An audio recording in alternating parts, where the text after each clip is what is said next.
เครื่องประชุมปรึกษาหรือการสร้างตังสหกรณ์การเกษตรยุคแขวงบุรีคำไซได้จัดขึ้นในตอนเสาร์ของวันที่27เมษายน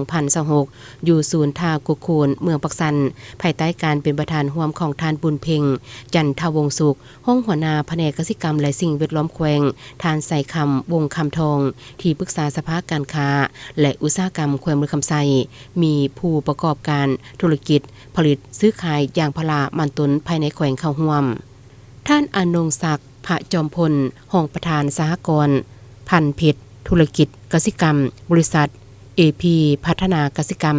นำเสนอกฎหมายว่าด้วยสหกรณ์ซึ่งกฎหมายว่าด้วยสหกรณ์ประกอบด้วย17ภาค77มาตราได้กำหนดหลักการระเบียบการและมาตรการเกี่ยวกับการสร้างตังการเคลื่อนไหวการคุ้มครองและการติดตามกฎการสหกรณ์เพื่อส่งเสริมพัฒนาการผลิตการบริการและการดำเนินกิจการของสหกรณ์ให้เติบใหญ่ขยายตัวอย่างเข้มแข็งแน่ใส่รับประกันการแก้ไขความทุกข์ยากและยกระดับชีวิตการเป็นอยู่ของประชาชนลาวบรรดาเผ่าให้ดีขึ้นประกอบส่วนเข้าในการพัฒนาเศรษฐกิจสังคมของชาติสหกรณ์แม่นการจัดตั้งเศรษฐกิจรวมหมู่ของประชาชนลาวที่ประกอบอาชีพกสิกรรมหัตถกรรมค้าขายบริการหรืออาชีพอื่นที่สร้างตั้งขึ้นด้วยความสมัครใจเพื่อช่วยเหลือซึ่งกันและกันด้านทุนประสบการณ์วิชาการการแก้ไขปัญหาร่วมกันและการแบ่งผลประโยชน์จากการดำเนินกิจการรัฐสุขอยู่และส่งเสริมเวียกงานสหกรณ์ด้วยการวางนโยบายสร้างกลไกเงื่อนไข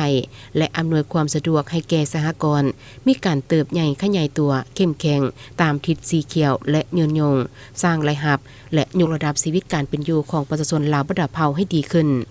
กองประชุมครั้งนี้ผู้เข้าร่วมกองประชุมได้ยกหลายปัญหาเวียกงานที่ปิ่นอ้อมมาปรึกษาหรือร่วมกันเป็นต้นแม่นประเภทสหกรณ์การเสนอขอสร้างตังสหกรณ์ก็คือเอกสารประกอบการขอสร้างตังสหกรณ์จุดประสงค์ของการดำเนินกองประชุมปรึกษาหารือก็เพื่อสร้างความรับรู้เข้าใจให้แก่สมาชิกสหกรณ์เป็นบทอิงให้แก่การกะเกียมสร้างตังสหกรณ์เอกภาพซื่อเอิญหัวหน่วยสหกรณ์จำนวนสมาชิกและก้าวไปสู่ปาดกาวประกาศสร้างตังสหกรณ์